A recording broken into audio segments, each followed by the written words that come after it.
बिस्मिल्लाहिर्रहमानिर्रहीम। आज की इस वीडियो में हम डिस्कस करेंगे 9th क्लास मैथ का जो ऑफिशियली बोर्ड का पेपर पैटर्न है। इस पेपर पैटर्न के साथ साथ आपको मैं डिटेल से बताऊंगा कि कौन से चैप्टर बल्कि कौन सी एक्सरसाइज में से आपके लॉन्ग सवाल पूछे जाएंगे। इंशाअल्लाह ताला आप सिर्फ 4 से 5 एक्सरसाइज तैयार करके पूरे 75/75 नंबर हासिल कर सकते हैं। ये जो बोर्ड की स्कीम है पंजाब के तमाम बोर्ड्स लाहौर, रावलपिंडी, गुजरांवाला, साहिवाल, मुल्तान, फैसलाबाद, सरगोदा, बहावलपुर, डेरा गाजी खां और आज़ाद जम्मू कश्मीर के तमाम बोर्ड्स के लिए हैं। वीडियो शुरू करने से पहले तमाम बच्चों से रिक्वेस्ट है, एक दफ़ा दुरूशी पढ़ कर कमेंट में डन लिख दीजिएगा। अल्लाह ताला से दुआ है अल्लाह ताला तमाम बच्चों को उनकी उम्मीदों से ज़्यादा नंबर दे और अच्छे ग्रेड के साथ कामयाब करे। तो सबसे पहले हम बात करेंगे आपका जो ऑब्जेक्टिव पेपर होता है, जिसको आप MCQs वाला पेपर भी कहते हैं। इसमें टोटल जो MCQs होते हैं वो 15 होते हैं। इन 15 में से 10 MCQs आपकी एक्सरसाइज में से पूछे जाते हैं, जबकि जो बाकी 5 MCQs हैं वो आपके चैप्टर के अंदर यानी कि डेफिनेशन वगैरह से या कोई फार्मूला पूछा जाता है। लेकिन बाज़ बोर्ड में 10 से 13 MCQs जो हैं वो आपकी एक्सरसाइज में से भी पूछे जा सकते हैं। अगर आप एक्सरसाइज वाले MCQs अच्छी तरह से कर लें तो इंशाअल्लाह ताला आपके 12 से 13 MCQs वहाँ से ठीक हो जाएंगे और बाकी जो डेफिनेशन या फार्मूले वगैरह होते हैं बाकी के MCQs वहाँ से पूछे जाते हैं। इन MCQs की तरतीब कुछ इस तरह से होती है।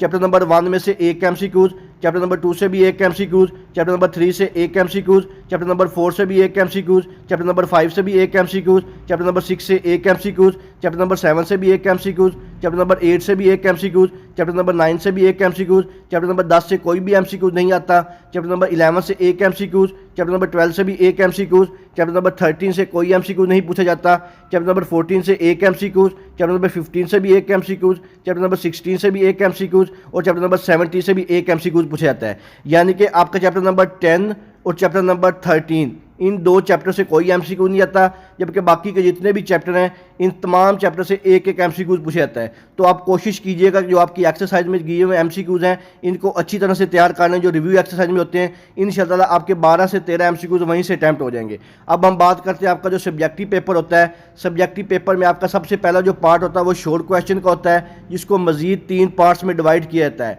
सबसे पहला जो पार्ट होता है ये क्वेश्चन नंबर 2 के नाम से होता है, जिसमें टोटल जो है वो 9 सवाल होते हैं। 9 में से आपने अपनी मर्जी से कोई से 6 सवालों के जवाब देने होते हैं। हर सवाल के 2 नंबर होते हैं और ये वाला जो आपका क्वेश्चन नंबर 2 है ये टोटल 12 मार्क्स का होता है।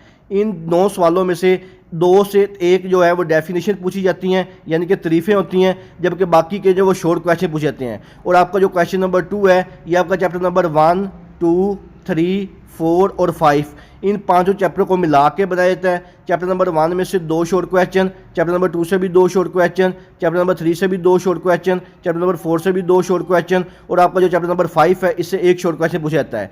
इसके बाद नेक्स्ट आपका शॉर्ट क्वेश्चन का पोर्शन होता है क्वेश्चन नंबर 3 के नाम से। इसमें भी टोटल 9 सवाल होते हैं। 9 में से आपने 6 सवालों के जवाब देने होते हैं। हर सवाल के 2 नंबर होते हैं और ये वाला जो आपका पार्ट है ये भी आपका 12 नंबर का होता है। और आपका जो क्वेश्चन नंबर 3 है ये chapter number 6, chapter number 7, chapter number 8, chapter number 9 और चैप्टर नंबर 10 इन चैप्टर को मिला के बनाया जाता है। चैप्टर नंबर 6 में से 2 शॉर्ट क्वेश्चन, चैप्टर नंबर 7 से भी 2 शॉर्ट क्वेश्चन, चैप्टर नंबर 8 से भी 2 शॉर्ट क्वेश्चन, चैप्टर नंबर 9 से भी 2 शॉर्ट क्वेश्चन और चैप्टर नंबर 10 से एक शॉर्ट क्वेश्चन पूछा जाता है। इसके बाद आपका जो लास्ट पार्ट होता है शॉर्ट क्वेश्चन का क्वेश्चन नंबर 4 के नाम से, इसमें भी टोटल 9 सवाल होते हैं। 9 में से आपने 6 सवालों के जवाब देने होते हैं। हर सवाल के 2 नंबर होते हैं और ये वाला जो पार्ट है ये भी आपका 12 नंबर का होता है। लेकिन यहाँ पे आपको एक चीज़ क्लियर कर दूँ कि आपका शॉर्ट क्वेश्चन का जो क्वेश्चन नंबर 4 होता है इसमें सारी की सारी जो डेफिनेशन आती हैं, यानी कि अगर 9 सवाल हैं 9 में से जो 7 डेफिनेशन होती हैं, जबकि जो बाकी के 2 शॉर्ट क्वेश्चन होते हैं वो आपकी रिव्यू या आधा जो मशक़ें होती हैं वहाँ से पूछे जाते हैं। तो आपने जो लास्ट चैप्टर की डेफिनेशन है खास तौर पर चैप्टर नंबर 11 से लेकर 17 तक इनकी डेफिनेशन को अच्छी तरह करके जाना है, फिर ही आपका जो ये शॉर्ट क्वेश्चन का पोर्शन नंबर जो 4 है ये अटैम्प्ट होगा। इनकी तरतीब कुछ इस तरह से होती है। चैप्टर नंबर 11 से एक शॉर्ट क्वेश्चन, 12 से भी एक शॉर्ट क्वेश्चन, 13 से एक शॉर्ट क्वेश्चन, 14 से भी एक, 15 से 2 शॉर्ट क्वेश्चन, 16 से एक शॉर्ट क्वेश्चन और आपका जो लास्ट चैप्टर 17 है इससे 2 शॉर्ट क्वेश्चन पूछे जाते हैं। तो आपने इन जो चैप्टर हैं चैप्टर नंबर 11 से लेकर 17 तक इनकी डेफिनेशन को अच्छी तरह करेंगे, फिर ही आपका ये वाला जो शॉर्ट क्वेश्चन नंबर 4 है 12 नंबर का ये अटैम्प्ट होगा। अब हम बात करते हैं मोस्ट इंपॉर्टेंट जो पार्ट होता है आपका, जिसको आप लॉन्ग क्वेश्चन वाला पार्ट भी कहते हैं। इसके 9th क्लास मैथ के पेपर में जो लॉन्ग क्वेश्चन होते हैं वो टोटल 5 होते हैं। 5 में से आपने अपनी मर्जी से कोई से 3 लॉन्ग क्वेश्चन को अटैम्प्ट करना होता है, लेकिन आपका जो लास्ट लॉन्ग क्वेश्चन होता है क्वेश्चन नंबर 9, जिसको आप थ्योरम यानी कि मसले वाला सवाल भी कहते हैं, ये आपका कंपलसरी होता है, आपने लाजमी करना होता है। जबकि बाकी के जो 4 लॉन्ग क्वेश्चन होते हैं उन चारों में से आपने कोई से 2 को अटैम्प्ट करना होता है। हर लॉन्ग क्वेश्चन के 2 पार्ट होते हैं, ए और बी पार्ट, तो आपने जो भी लॉन्ग क्वेश्चन करना है उसी के दोनों पार्ट्स को करना है। तो सबसे पहला जो आपका लॉन्ग क्वेश्चन होता है क्वेश्चन नंबर 5 के नाम से, इसका जो ए पार्ट है चैप्टर नंबर 1 में से पूछा जाता है, और इसकी जो एक्सरसाइज है 1.6 100% ये यहीं से आता है। इसमें आपका क्रैमर वाला सवाल भी पूछ सकता है और मकूस वाला भी पूछ सकता है, तो आपने 1.6 को अच्छी तरह करके जाना है। इसके बाद आपका जो क्वेश्चन नंबर 5 का जो बी पार्ट होता है ये चैप्टर नंबर 2 में से पूछा जाता है, और इसके 80 से 90% चांसेस होते हैं या तो ये 2.4 से पूछा जाता है या 2.6 से पूछा जाता है। इसके साथ साथ इसकी जो रिव्यू एक्सरसाइज है चैप्टर नंबर 2 की, आपने वो भी लाजमी करके जानी है, क्योंकि सम टाइम बाज बोर्ड में जो क्वेश्चन नंबर 5 का बी पार्ट होता है ये सम टाइम रिव्यू में से पूछ जाता है या 2.4 से, जो 80 से 90% चांसेस होते हैं 2.4 से होते हैं या रिव्यू में से होते हैं, लेकिन सिर्फ 20 से 30% चांसेस हैं 2.6 में से पूछे जाने के। इसके बाद नेक्स्ट आपका जो लॉन्ग क्वेश्चन होता है क्वेश्चन नंबर 6 के नाम से, इसका जो ए पार्ट है चैप्टर नंबर 3 में से पूछा जाता है, और चैप्टर नंबर 3 के जो 3.4 एक्सरसाइज है लोगार्थम वाली यहाँ से पूछा जाता है। इसके साथ साथ इसकी जो रिव्यू एक्सरसाइज है आपने वो भी लाजमी करके जानी है, तीसरे चैप्टर की रिव्यू में से भी लॉन्ग क्वेश्चन पूछ लेता है। इसके बाद सवाल नंबर 6 का जो बी पार्ट होता है ये चैप्टर नंबर 4 में से पूछा जाता है, और चैप्टर नंबर 4 की एक्सरसाइज नंबर 4.2 या 4.4 और इसकी जो रिव्यू एक्सरसाइज है इसमें से पूछा जाता है।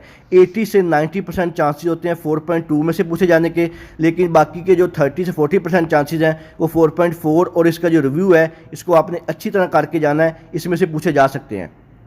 इसके बाद नेक्स्ट आपका जो क्वेश्चन नंबर 7 होता है लॉन्ग क्वेश्चन का, इसका जो ए पार्ट है चैप्टर नंबर 5 में से पूछा जाता है, और चैप्टर नंबर 5 की जो 5.2 है ये 100% इंशाअल्लाह इसी में से पूछेगा, और इसका जो बी पार्ट है ये चैप्टर नंबर 6 में से पूछा जाता है, और 100% चांसेस या तो 6.1 से पूछा जाएगा या 6.2 से पूछा जाएगा। तो आपने ये दोनों एक्सरसाइज को अच्छी तरह करके जाना है अगर आपने क्वेश्चन नंबर 7 को अटैम्प्ट करना है। इसके बाद आपका जो क्वेश्चन नंबर 8 होता है लॉन्ग क्वेश्चन का, इसका जो ए पार्ट है चैप्टर नंबर 7 में से पूछा जाता है, और चैप्टर नंबर 7 की जो 7.1 एक्सरसाइज है या तो इसमें से पूछा जाता है, और बाद दफ़ा 7.2 और 7.3 से भी पूछ लेता है। ये कन्फर्म नहीं है, 80 से 90% चांसेस 7.1 के हैं, जबकि बाकी के 20 से 30% चांसेस जो हैं वो 7.2 से भी पूछा जा सकता है, 7.3 से भी पूछा जाता है। और आपका जो क्वेश्चन नंबर 8 है इसका जो बी पार्ट है ये चैप्टर नंबर 17 में से पूछा जाता है, और इसके 100% चांसेस हैं कि ये जो 7.2 आपकी एक्सरसाइज है इसी में से पूछा जाएगा। अगर आपने क्वेश्चन नंबर 8 को अटैम्प्ट करना है तो आप चैप्टर नंबर 7 और 17.2 ये एक्सरसाइज अच्छी तरह करके चले जाएँ, तो इंशाल्लाह आपका जो क्वेश्चन नंबर 8 है ये अटैम्प्ट हो जाएगा।